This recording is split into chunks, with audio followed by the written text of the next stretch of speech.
আসসালামু আলাইকুম রহমতুল্লাহি ওবরকাতুহু। সম্মানিত দর্শক, আজ জুলাই মাসের ১৩ তারিখ ২০২৬ সাল। পড়ন্ত বিকেলে এই ভিডিওটি করছি। ১১ তারিখ এবং ১২ তারিখ এই দুদিন সারা বাংলাদেশে মুষলধারে বৃষ্টি। তার আগে গত এক সপ্তাহ ধরে দেশের দক্ষিণ এবং পশ্চিমাঞ্চলে প্রকৃতির বিরূপ আচরণে যেভাবে অঝরে বৃষ্টি ঝরেছে, অবস্থা দৃষ্টি মনে হয়েছে আল্লাহর গজব নাজিল হয়েছে। কেবলমাত্র চট্টগ্রাম, পার্বত্য চট্টগ্রাম অর্থাৎ পাহাড়ি এলাকাগুলোতে অতি বৃষ্টির কারণে পাহাড় ধসে এ যাবৎকালে যতটা পেপারে এসেছে অ্যাবাউট ৩৫ জনের মতো মানুষ মারা গেছেন। কত মানুষ যে গৃহহীন হয়েছেন, কত মানুষ আহত হয়েছেন, এবং যে সকল এলাকাতে রাস্তার উপরে ছিন্নমূল মানুষ বসবাস করে, অস্থায়ী সেই মাটির ঘর করে বা অন্য পলিথিন বিছিয়ে, সে সকল এলাকায় রীতিমতো হৃদয় বিদারক দৃশ্য তৈরি হয়েছে। বসত বাটি মানে পানিতে এমন অবস্থা হয়ে গেছে, হাঁটু পানি নয়, বুক পানি, কোমর পানি। গবাদি পশু নিয়ে, নিজেদের জীবন নিয়ে, জীবিকা নিয়ে, মানে অভুক্ত মানুষের যে আহাজারি, এসব দেখে মনে হয় যেন প্রকৃতি রুষ্ট হয়ে গেছে। যে দৃশ্য ছোটকালে কোনোদিন দেখিনি, শুনেছি। চারিদিকে অথই পানি, থই থই পানি, মানুষ মারা যাচ্ছে, দাফন কাফন করার কোনো ব্যবস্থা নেই। তখন সেই কাফন পুড়িয়ে কলা গাছের ভেলায় করে নদীতে বা বন্যার পানিতে সেই লাশ ভাসিয়ে দেওয়া হতো। এটা ৭০, ৭১, ৭২, ৭৩ সালে এরকম ঘটনা আমরা শুনেছি, কিন্তু আমি দেখিনি। কিন্তু এইবার এই ঘটনা দেখলাম। আপনারা হয়তো অনেকে সামাজিক মাধ্যমে দেখেছেন যে এরকম বেশ কয়েকটি এলাকাতে সম্পূর্ণ এলাকা ডুবে যাওয়ার কারণে সেখানে মৃত ব্যক্তিকে লাশ কলার ভেলায় দিয়ে ভাসিয়ে দেওয়া হয়েছে। এই যখন প্রকৃতির অবস্থা, ঠিক সেই সময়টিতে রাজনীতির অঙ্গনে অভিনয়, মোনাফিকি, বাদরামো, অমানবিক কর্মকাণ্ড চরম অবস্থায় পৌঁছে গেছে।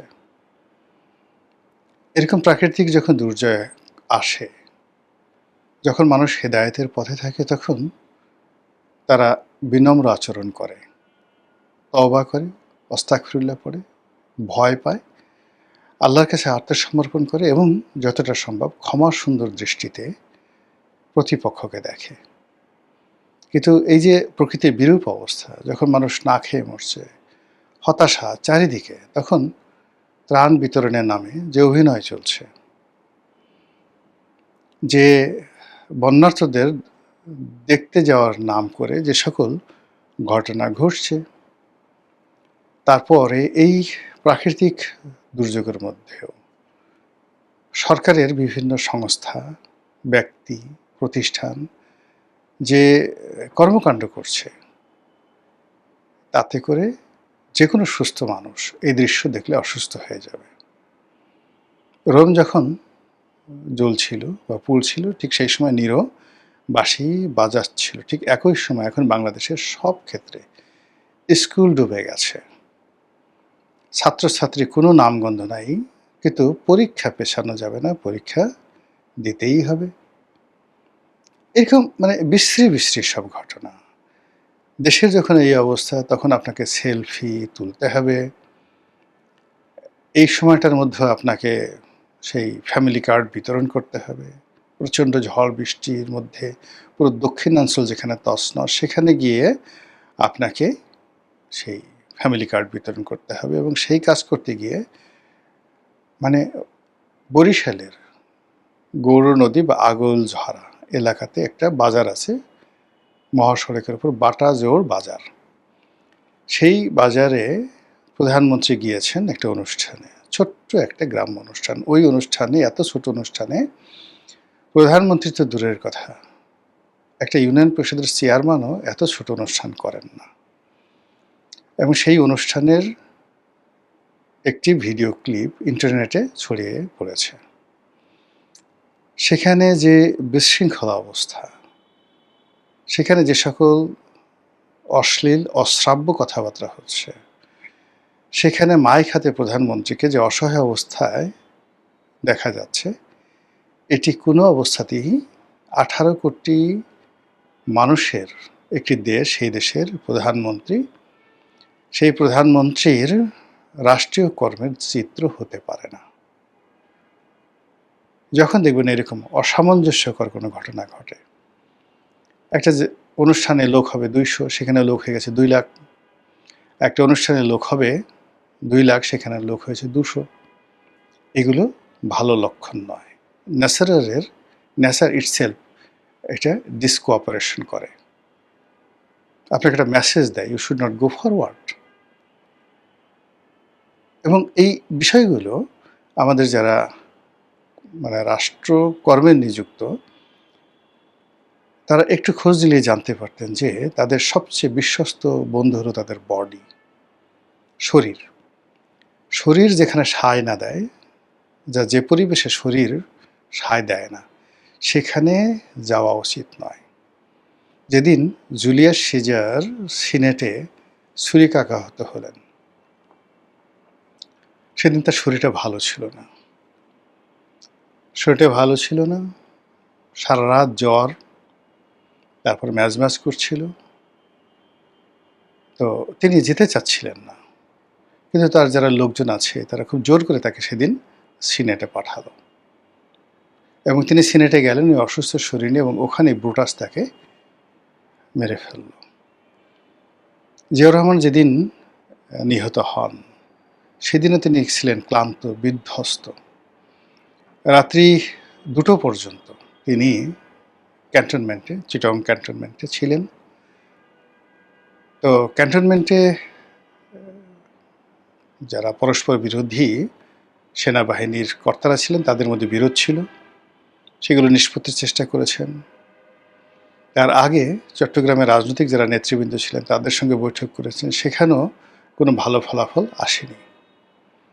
ক্লান্ত হয়ে, বিধ্বস্ত হয়ে তিনি সার্কিট হাউসে গেছেন। ফজরের আজানের সময়টাতে নর্মালি তিনি উঠে যান নামাজ পড়ার জন্য, কিন্তু সেদিন তিনি উঠতে পারেননি। আজান কানে বাজছিল, কিন্তু অন্য সময় যেভাবে তিনি উঠেন আজানের সঙ্গে সঙ্গে, সেদিন উঠতে পারেননি। সেই ক্লান্তি এবং বিধ্বস্ত অবস্থায় আততায়ীরা সার্কিট হাউসে আক্রমণ চালায়। তো উনি যদি সেই রাতেই বুঝতে পারছেন যে আমার বডিটা সিগন্যাল দিচ্ছে না ঠিক মতো, অথবা তিনি যে চট্টগ্রাম যেদিন যাচ্ছিলেন, অঝোরে বৃষ্টি হচ্ছিল, ব্যাড সিগন্যাল, তার চট্টগ্রামে যাওয়াটাই ঠিক হয় না, তিনি জোর করে সেখানে গিয়েছেন প্রকৃতির বিরুদ্ধে।